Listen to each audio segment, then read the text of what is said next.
Hello, friends. I am Chevee. Welcome to my shed. How are you today? How's life in your world? How's things where you are? I hope it's fantastic. Everything here is good. It's good. I had a topic on deck for today. If you go back on Monday, I mentioned that I had an idea. That's curious. I had a topic idea about some things that I had written at the beginning of the year. And I thought it would be fun to talk about these articles that I wrote and how they were hilarious to me in hindsight. And so I thought we would talk about that today. But as it turns out, so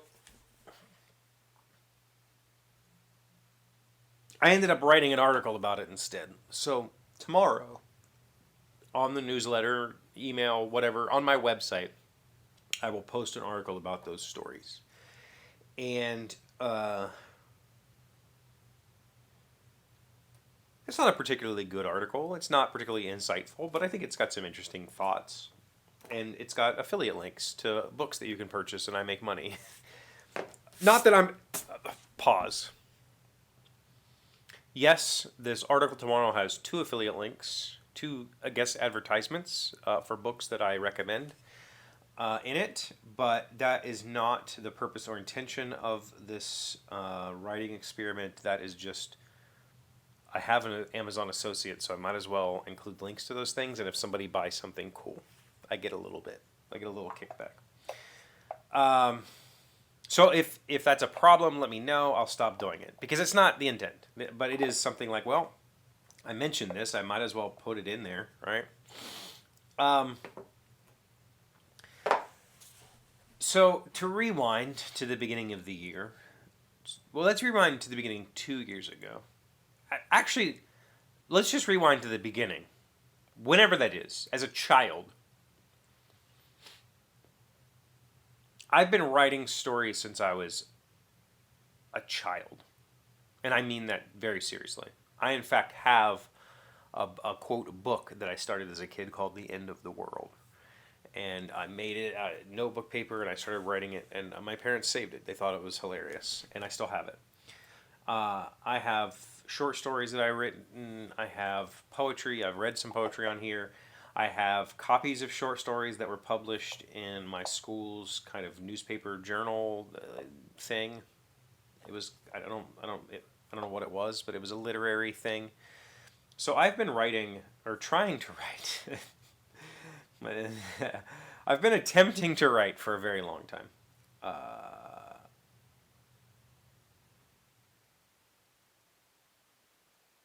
And so 2020, and during NaNoWriMo, I wrote a novel.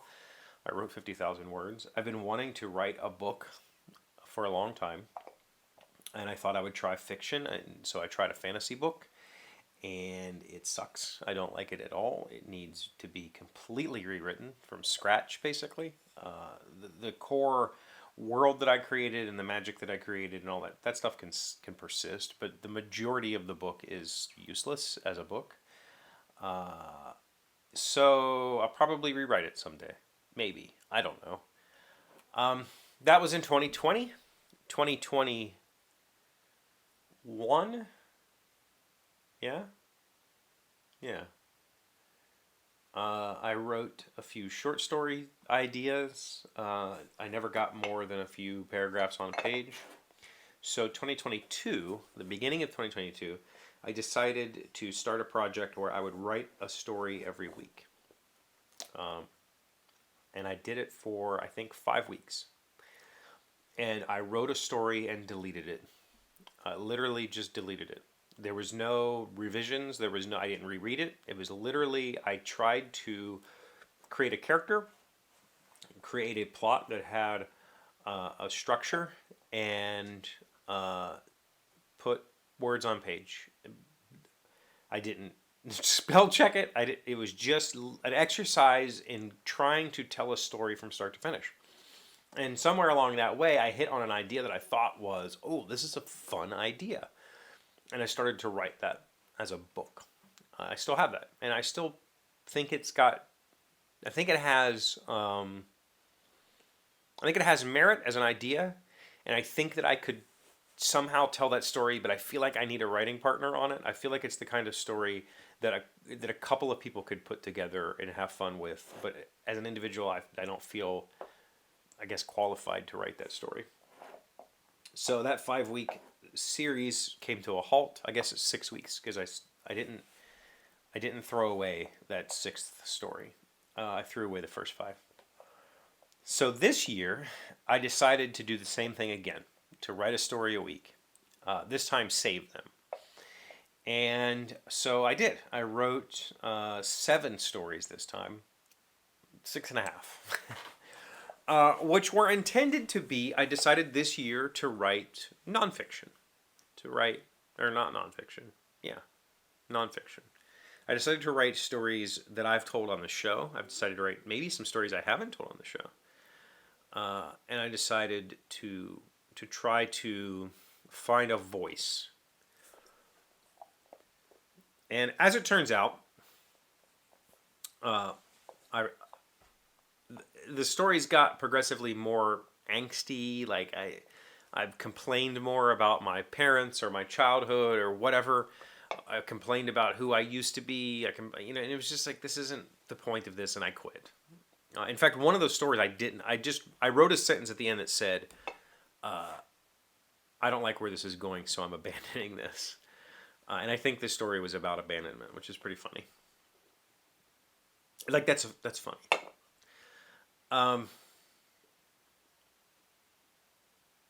So the point of this article that's coming out tomorrow is I reread those 7 stories on Monday because I thought maybe I'll reuse one of them for this week on the website. I'll pick one and I'll edit it. And I couldn't. There's one of them that I probably could kind of massage into something.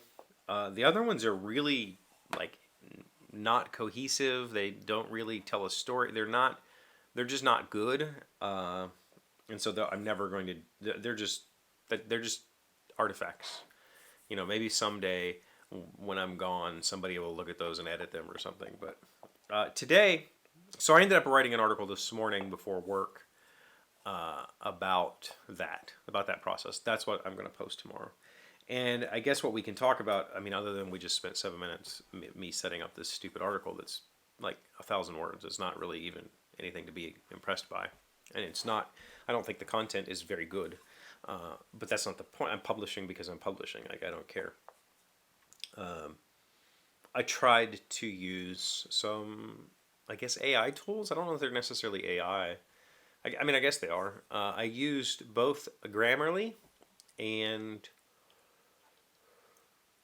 Hemingway are 2 proofreading tools. Grammarly does have they both have a paid like AI model that will rewrite for you, that will do heavy editing. I found Grammarly to be okay at giving suggestions for removing, like, these words are unnecessary, cut this. I really liked Hemingway in the way that it suggested passive voice. It suggested complex sentences that could be reduced or shortened.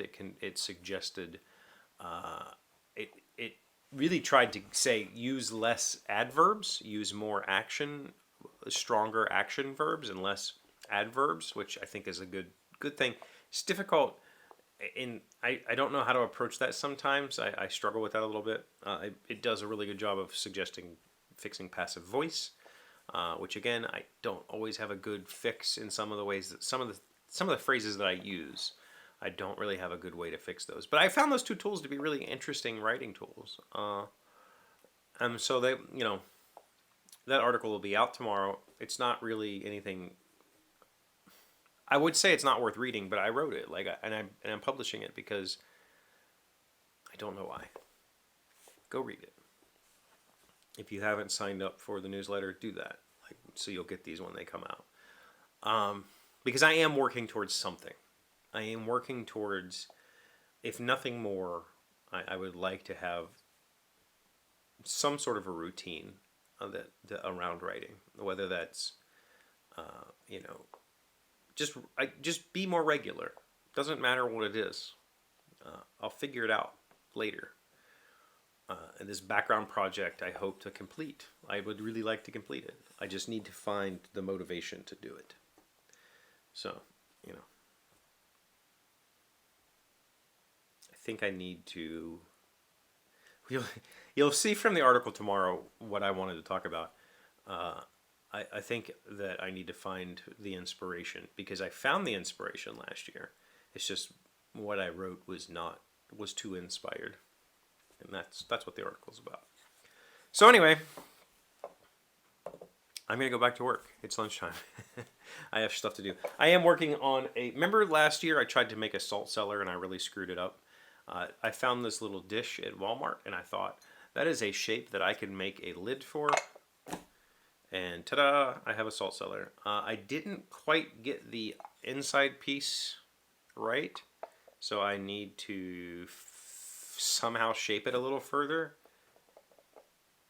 Or maybe not. Maybe I'll just leave it and not care. But I have a salt cellar. Ish. I'm gonna shape the top part a little bit more. Yeah. Okay. Thank you for being here as always. Thank you for liking, commenting, subscribing, being amazing friends and wonderful people. I really appreciate you. Oh, and I'll see you again tomorrow.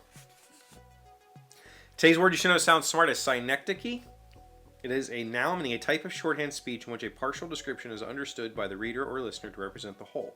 E.g., saying New York in a discussion of baseball when you mean the New York Yankees. Marla could not stop using a synecdoche after she returned from her trip to England, at which she met the royal family, saying repeatedly that she had met and socialized with the crown. Synecdoche. Synecdoche. Yeah, why is it not synecdoche? I don't know. I guess maybe I'm trying to read that in Spanish. I don't know. That's a weird word. I'll never use it. Not a very good one.